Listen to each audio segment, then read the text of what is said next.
Hello everyone.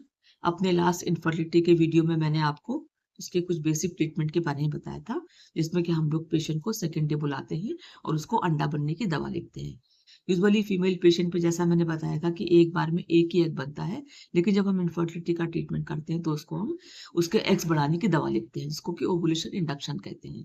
इसमें एक बार में दवा लिखने से पेशेंट को 8 या 10 अंडे बन जाते हैं, और जब उसका इलाज चलता है तो उसमें कोई ना कोई एग उसका कंसीव करता है, और अगर नहीं कंसीव कर पाते तो ये टोटल उसके जो एग्स है ये वेस्ट हो जाते हैं। इसलिए दवाई को बहुत सोच समझ करके लिखना चाहिए, क्योंकि हर फीमेल पेशेंट में इस अंडे का जो नंबर होता है या इसका जो रिजर्व होता है वो फिक्स होता है। इसको आप किसी दवा के जरिए घटा या बढ़ा नहीं सकते हैं। हाँ, अंडे की क्वालिटी को आप दवा के जरिए मल्टीविटामिन या कुछ ऐसे एंजाइम्स होते हैं जिनके जरिए आप इसकी क्वालिटी इंप्रूव कर सकते हो, लेकिन इसका नंबर नहीं बढ़ता है। अगर कोई फीमेल चाइल्ड पैदा होता है तो वो अपने साथ इसका एक फिक्स नंबर लेके पैदा होगा। कभी-कभी आपने सुना होगा कि फला-फला के बच्चे नहीं हुए, या कभी ऐसे हम लोग फैमिली में देख लेते हैं कि इनका बच्चा नहीं हुआ। तो इसलिए ये जो अंडे का नंबर है, ये हर फीमेल पेशेंट के पास फिक्स होता है। इसका टेस्ट कराने का एक ही ज़रिया है, जिसको हम लोग एएमएच कहते हैं। एक तरह का ब्लड टेस्ट है और ये पीरियड के किसी भी दिन पे हम लोग करा सकते हैं।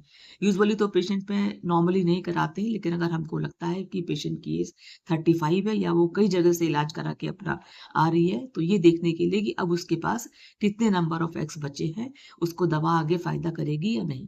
तो ये कराना बहुत ज़रूरी है। और आजकल ये देखा गया है कि जनरली पेशेंट किसी भी डॉक्टर के पास चले जाते हैं, या वो ऐसी क्वैक्स के पास चले गए।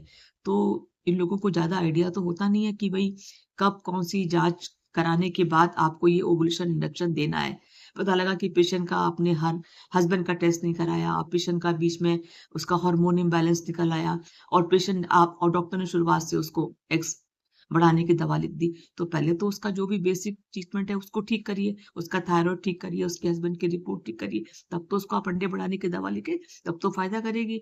तो कभी-कभी देखा गया है कि जब तक डॉक्टर इसका इलाज मतलब करती है हस्बैंड का और या उसके थायरॉइड का, तब तक उसके पास जो नंबर ऑफ एग्स होते हैं वो भी जो सेकंड यूजुअली लिख देती हैं वो लोग, वो भी खत्म हो जाते हैं। तो इसलिए पेशेंट से ये रिक्वेस्ट है कि जब भी वो जाए तो किसी एक्सपर्ट के पास या इनफर्टिलिटी एक्सपर्ट के पास जाइए, क्योंकि उनको पता होता है कब कौन-सी जाँच करानी है और कब कौन-सी दवा आपको देनी है, और वो लोग स्टेप बाय स्टेप हर दवाई लिखते हैं। इसका ट्रीटमेंट मैंने पहले भी बताया था कि ये थोड़ा डिफरेंट है, तो इसलिए एएमएस टेस्ट कराना बहुत ज़रूरी है। कुछ स्पेशल पेशेंट के लिए, सबके लिए तो हम लोग नहीं कहते हैं, लेकिन जैसे बता रही हूँ कि अगर पेशेंट कई जगह से इलाज करा के आई है, या वो उसके पास उसकी एज 35 प्लस है, तो ऐसे में ये एएमएस टेस्ट कराना बहुत ज़रूरी हो जाता है। इसको आप सिंपल एक एग्ज़ाम्पल से समझ लीजिए, जैसे कि आपके पर्स में 100 रुपीज़ हैं, और या तो 100 रुपीज़ आप एक बार में खर्च कर देते हो, या आप 100 रुपीज़ को एक-एक करके 100 टाइम्स खर्च करते हो। तो ये एग का रिज़र्व भी ऐसे ही है। या तो आपके एक बार में, जैसे डॉक्टर लोग कुछ डॉक्टर लिखती हैं कि हर बार वो इंजेक्शन दे देती हैं, और और अगर पेशेंट उस साइकिल में कंसीव करके तब तो ठीक है, और अगर उस साइकिल में कंसीव नहीं करता तो उसके जितने भी एग्स होते हैं वो बेकार हो जाते हैं या उसके वेस्ट हो जाते हैं। इसलिए इस दवाई को बहुत सोच समझ के लिखना चाहिए, और हम लोग ज़्यादातर 3 ट्रायल देते हैं, और या उनको देते हैं जहाँ पे हमें लगता है कि और सारी रिपोर्ट्स उसकी नॉर्मल है। और लेकिन आजकल इतने अच्छे टेस्ट आ गए हैं, इतनी अच्छी स्क्रीनिंग डॉक्टर्स लोग करती हैं, उन्हें पता चल जाता है कि मरीज को नॉर्मली फ़ायदा होगा या सीधे उसको आईवीएफ के लिए जाना है।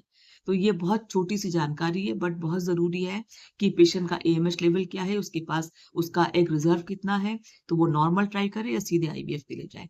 तो आज तो इतना ही है, नेक्स्ट टाइम कुछ और आगे आपको बताऊँगी। Thank you so much.